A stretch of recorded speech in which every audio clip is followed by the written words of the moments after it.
Hello there my fellow Holotable heroes, and welcome to what's actually the last Galactic challenge of the year. Man, I can't believe 2022 is about to say goodbye and we'll be welcome to the 2023.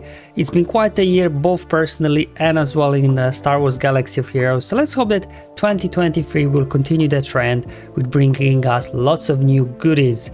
But anyway, today's challenge, it's an easy one to finish off the year, I guess. So we do have to take down a squad of First Order. No Sith Trooper in there, so this makes things easier. They do have Hugs though, so he's a little bit annoying, but we'll deal with him one way or another. And we have to use Scoundrels to get max rewards. Now Scoundrels over the past 2-3 years have grown as a faction, so there's lots of different teams you could put together. So I'm not going to cover all of them.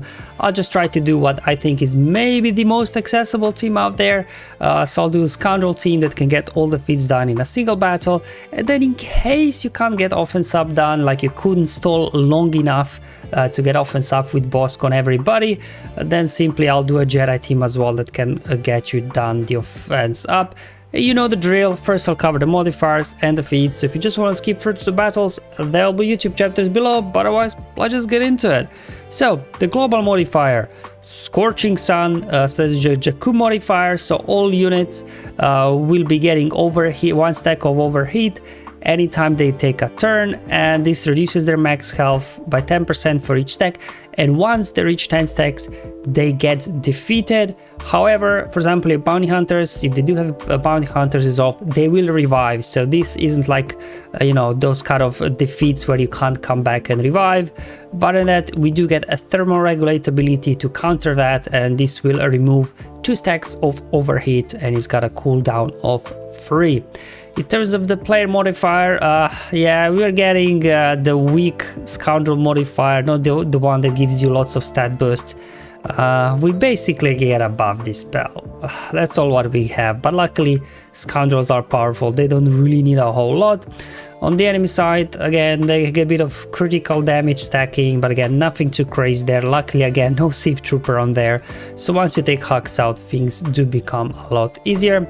In terms of the feats, pretty straightforward. Obviously, you have to win with a full team of Scoundrel units, then gain offense up 20 times and win with 1 light side and 1 dark side character surviving. Now the only tricky bit, I guess, is the offense up. You have to stall long enough to get it done, but the other feats are easy, like Scoundrels. They are mixed factions, so again, shouldn't be too difficult to get that done with those guys. As mentioned before, there are multiple ways you can do this, like all bounty hunters are Scoundrels, so you could easily, you know, put 2 or 3 different bounty hunter combinations that can get all the feats done in a single attempt. Then obviously we've got Dash Scoundrels, we've got Kira Scoundrels, we've got Beskar Commander Scoundrels, so many different teams. I was trying to find the most approachable kind of team. You know, a lot of you will have Executors, so most likely we'll have Boba, Bosk and Dengar Relic. And then if you slot those guys under Jango lead, you get some extra speed and all. And then most likely, to make these things the easiest, you will need to have some sort of daze or turn meter removal in your team or something like that. That's why bringing in Nest, so she goes first or after Bosk.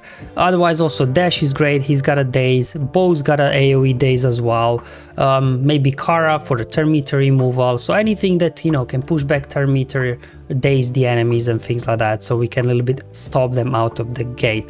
Now I'm going with Jango lead. Obviously you do get plus 30 speed, but additional benefit of Jango lead is as well that you can easily trigger contract by obviously dealing damage to debuffed enemies, so it's not like you get stuck behind a taunt or something.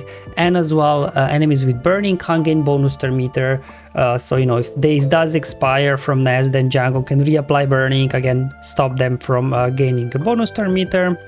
And obviously Jango's AoE not only applies burning, but it also reduces max health on the target enemy, so eventually you can burn through that tanky Kylo Ren unmasked. But if you don't, it doesn't matter, just let him get to 10 stacks of overheat and he'll just die off all by himself anyways. In terms of modding, I'm just going here for offense on Jango. You know, hopefully we can finish off Hux before he gets to do much. So same things with Boba, load him with offense, either offense, critical damage, anything will do, whatever you've got. Bosk, he needs to be quick, obviously, so he gets his taunt up, which obviously grants offense up as well to all your allies. Nest as well, because her AoE there dazes, removes turn meter. I did put some speed and potency on her as well, so hopefully we can land those dazes and turn meter removal quite effectively. Now Nest is a fast character, so you shouldn't have issues getting her up to speed. And then I don't know, I modded him for offense as well, so hopefully he can help out a little bit with the damage, but maybe potency would be a better thing for him. Anyway, let's hop in the battle and let me show how it goes. We're able to outrun these guys. Let's get a taunt up. While Hux has advantage, we can't gain bonus turn meter. So what we'll do an AoE, get daze on everybody, remove turn meter. Then you just want to go all out here on Hux, get him down, and as soon as you get him down, things become a lot easier. Boom, down he goes. Perfect. Now the next threat is Pilot. He's got an AoE, and Kylo Ren and OG Kylo as well, not the unmasked one. There we go. Let's see if we can get a stun on Kylo Ren. No stuns, unfortunately, but because they're dazed, they can't gain a bonus turn meter. Daze expired, will expire in 1 turn, so let's go apply burning now, so they can't gain bonus turn meter. There we go, contract triggered, and now with the contract triggered under Jango, whenever Bounty Hunter gets a turn, they will now get Bounty Hunter's resolve on them, which means they can ignore the taunt. And most importantly, you don't need to watch out so much for these stacks of overheat, because obviously if you do get defeated from 10 stacks, you will revive with 0 stacks and you get to go all over again. However, I'm still kind of here stalling out a little bit the battle, because I do want to get offense up there 20 times, which means Bosk needs to use his taunt ability 4 times. So I believe that was the 2nd time I used the taunt, so that's now offense up I think 10 times, and we'll just keep going. There we go, keep smashing. Although actually offense up just I think applies to bounty hunters, doesn't it? The Nest is not a bounty hunter, so we'll have to get offense up 5 times it seems. But anyway, once you get OG Kylo out as well, you know, these guys are no threat. Slowly now kind of working on Phasma. And what I'll do, I'll just keep Kylo Ren and Mask alive, so I'm not trying to land any healing immunity, any big hits on him. Just basics. The good thing about Kylo Ren's lead as well is whenever you apply debuffs on him, he will be recovering health and protection. Although at this point, as you can see, between their stacks of overheat and Jango's health reduction, Kylo Ren's unmasked health now is 1. However, he still got protection, that's why he's constantly alive. So again, I'm not trying to defeat him just yet, just stalling the battle until I can get here 1 more taunt, just to make sure I get offense up there 20 times. So yeah, in total, if you do a running this kind of team that's not a full bounty hunter team, you need to get Bosk stoned out 5 times, and this is now your offense up 20 times, and this is pretty much it. Obviously there's a bit of RNG there in the opening sequence.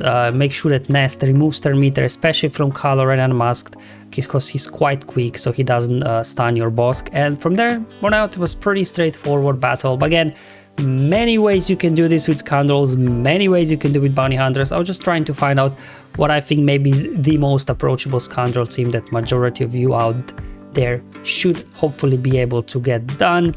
And it's now completed in 1 battle, all the feeds, max rewards unlocked. Now in case it can happen that maybe you aren't able to stall long enough with Bosk there to get offense up, you can do this with Jedi, probably with Padme and lots of other teams.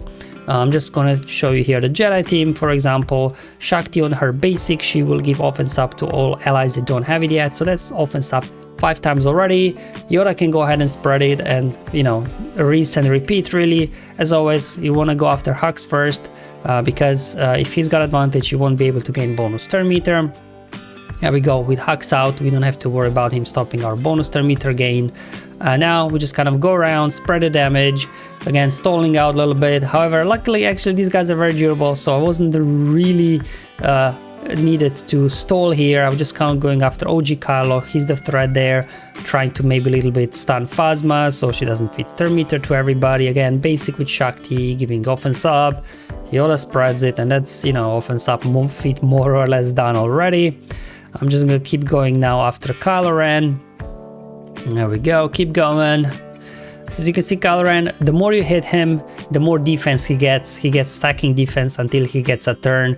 That's why, you know, don't get worried too much if you like see you're not making much progress on him. Once he gets a turn, his stacking defense will reset and you can again do some damage. But again, because of their Colorant's unmasked lead, whenever you land debuffs on them, they will be recovering health and protection. And unfortunately, Yoda's basic does apply, is it potency down, I believe? Can land potency down, so he's a little bit healing up OG Kylo. But once you get him in the yellow, then Yoda can, on his basic, grant himself defense penetration up and offense up. This will boost the damage, so you can go ahead and finish him off. Now I'm just kind of a little bit started to thermoregulate on everybody, that we've got all the major threats out, and now we just have to burn through Colorant and Unmasked. Now if you potentially could get stuck here on Colorant and Unmasked, because he's very tanky. However, remember, all you can do is keep him ability blocked, increasing his cooldowns, keep him stunned so he can't use thermoregulate on himself, and he will either die from 10 stacks of overheat, or because his health will become so low at this point, you might be able to take him out here with a big hit from Yoda potentially. Let's go ahead, call an assist. Let's see if this will do. Yep, there we go. So again, don't panic if you get stuck behind Color and Unmask. Eventually, if you do keep him stunned, ability blocked, he will die off from 10 stacks of overhead. And this is pretty much it for today's challenge. Hopefully you find this video useful and helpful, showing you what I think it's kind of the most approachable bounty hunter scoundrel team, and then obviously another offense up there with the Jedi as well, not too difficult. Thank you for watching. I'll see you in 2023 first Galactic challenge on Monday. But until then, have fun, enjoy life, and may the RNG be with you, my friends.